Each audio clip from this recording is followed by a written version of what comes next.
Halo semua, perkenalkan nama aku Raymond Edward. Aku mahasiswa ilmu komunikasi dengan nomor induk mahasiswa 1935 1651 6351. Aku membuat video ini dalam rangka menyelesaikan ujian akhir semester dengan dari dosen pengajar Ibu Chutdin Safina. Di video ini aku akan menjelaskan tentang hak dan kewajiban. Seperti yang kita ketahui guys, pada dasarnya setiap manusia itu terlahir dengan yang namanya hak dan kewajiban. Apa sih hak dan kewajiban itu? Oke, jadi hak adalah kuasa untuk menerima atau memperoleh segala sesuatu. Namun segala sesuatunya itu harus bersifat legal dan tidak menyalahi hukum. Seperti yang kita ketahui, seperti yang akan saya beritahukan kepada kalian bahwa terdapat beberapa jenis dari hak itu sendiri yang dimiliki oleh setiap orang. Yang pertama adalah hak legal. Hak legal adalah hak yang berasal dari hukum, ada hak umum, hak yang dimiliki oleh setiap individu, oleh setiap manusia pada dasarnya. Yang ketiga ada hak khusus. Hak khusus adalah hak yang dimiliki oleh beberapa individu sesuai dengan peran yang dimiliki oleh individu tersebut. Sedangkan dengan kewajiban, kewajiban bisa diartikan sebagai segala sesuatu yang harus dilaksanakan oleh setiap individu itu sendiri. Sama halnya kayak hak, di si kewajiban ini juga terdapat beberapa jenis dari kewajiban. Yang pertama ada kewajiban mutlak. Kewajiban mutlak itu adalah kewajiban seseorang terhadap dirinya sendiri. Yang kedua ada kewajiban publik. Kewajiban publik adalah kewajiban yang berhubungan dengan publik. Dan yang ketiga ada kewajiban umum dan khusus. Kewajiban umum dan khusus adalah kewajiban yang ditujukan kepada seluruh warga negara secara umum dan khusus. Hak kewajiban ini dapat menjadi alat untuk mengembangkan kesadaran sosial masyarakat dalam suatu negara. Konsepnya itu, jadi si hak dan kewajiban ini harus saling berkolerasi karena adanya hubungan timbal balik dari si hak dan kewajiban ini. Kayak sebagai warga negara, kita harus memiliki yang namanya suatu hak dan juga memiliki suatu yang namanya kewajiban. Seperti yang tertera di Undang-Undang Dasar 1945 itu sendiri, terdapat beberapa pasal yang menyinggung dan juga membahas mengenai hak dan kewajiban. Hak dan kewajiban warga negara Indonesia tercantum pada pasal 27 sampai pasal 34 Undang-Undang Dasar 1945. Seperti yang kita tahu guys, berbagai kasus pelanggaran hak dan kewajiban ini di Indonesia kan udah sering marak terjadi ya.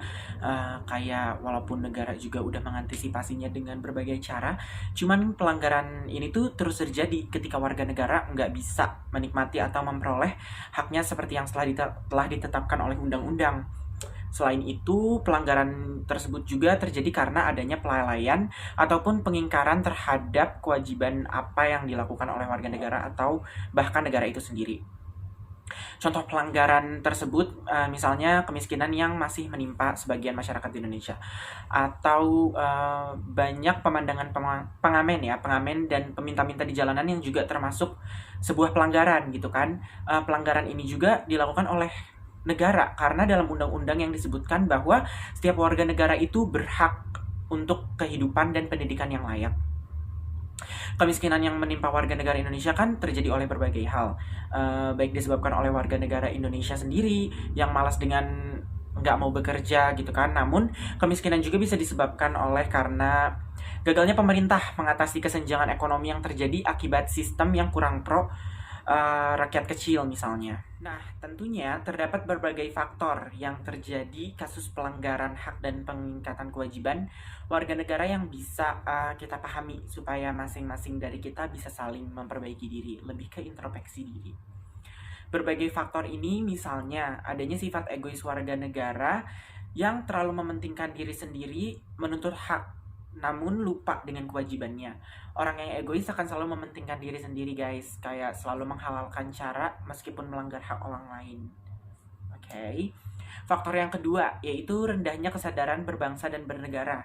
Sikap demikian ini si pelanggar tuh kayak bersikap seenaknya sendiri dan tidak memperdulikan orang lain.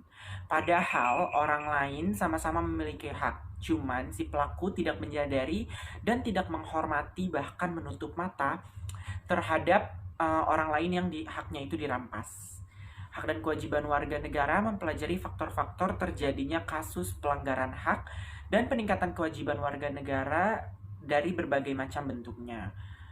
Yang pastinya itu buat kita jadi tahu kalau sebaiknya selalu meningkatkan kewaspadaan diri. Jadi dengan bersikap waspada, setidaknya kita bisa terhindar untuk menjadi korban ataupun menjadi pelaku dari pelanggaran itu sendiri. Nah, kali ini aku akan membahas soal kasus pelanggaran kewajiban yang dilakukan oleh warga negara ini sendiri. Dari berbagai macam kasus, aku akan lebih memfokuskan untuk membahas tentang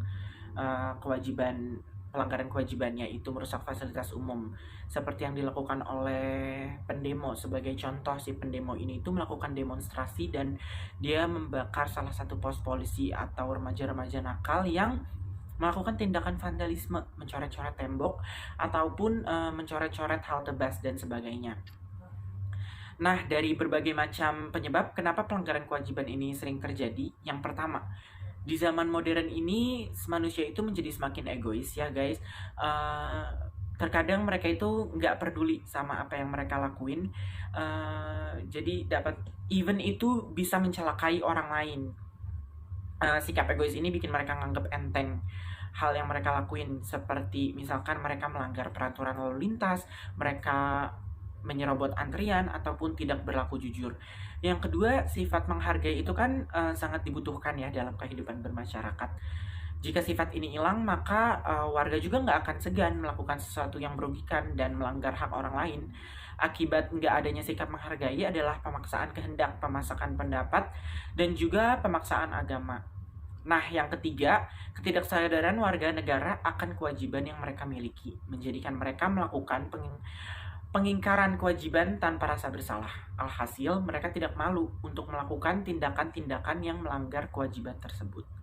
Dan di sini aku mau kasih tahu ke kalian kalau misalkan kasus pengingkaran kewajiban ini tuh akan semakin berkurang jika seluruh warga negara itu menyadari bahwa kewajiban mereka dan pemenuhan hak mereka itu harus dilakukan dalam batasan-batasan tertentu.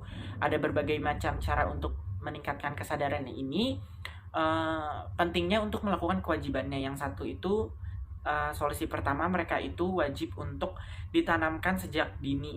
Kayak kewajiban warga negara itu harus. Di sini aku mau kasih tahu ke kalian kalau misalkan kewajiban warga negara ini pelanggarannya itu akan berkurang jika seluruh warga negara itu menyadari kewajiban mereka dan mereka itu memenuhi hak yang harus mereka lakukan dalam batasan-batasan tertentu. Kayak misalkan kewajiban warga negara itu harus ditanamkan sejak dini di lingkungan keluarga. Orang tua itu harus bisa memberi contoh-contoh positif. Misalnya lebih ke kejujuran. Kita itu misalkan lagi mengantri. Nah, di antrian itu kita nggak boleh menyerobot antrian, lebih ke taat akan peraturan, dan juga lebih menekankan untuk penggunaan helm saat anaknya mau mengendarai kendaraan pribadi seperti motor.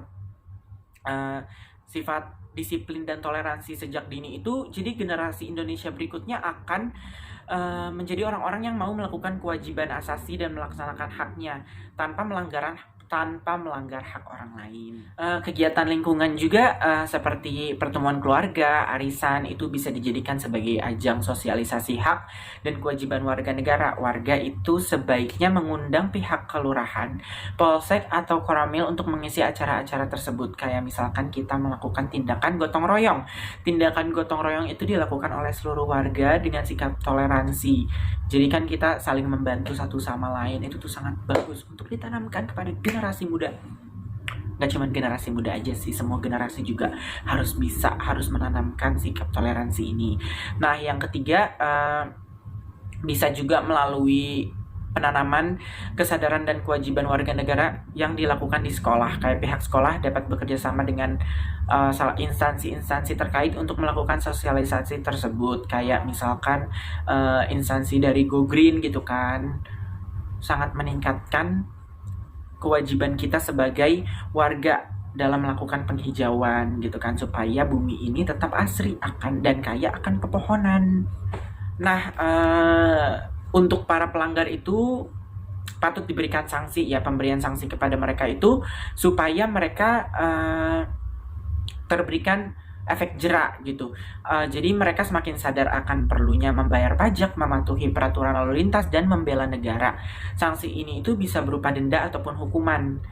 Nah, kasus pengingkaran kewajiban warga negara dapat mengganggu keamanan dan kesejahteraan negara ini. Oleh karenanya, pelaksanaan hak dan kewajiban harus seimbang sehingga kehidupan bermasyarakat dan bernegara berjalan dengan semestinya. Sekian pembahasan dari saya. Mohon maaf apabila ada kesalahan kata. Terima kasih.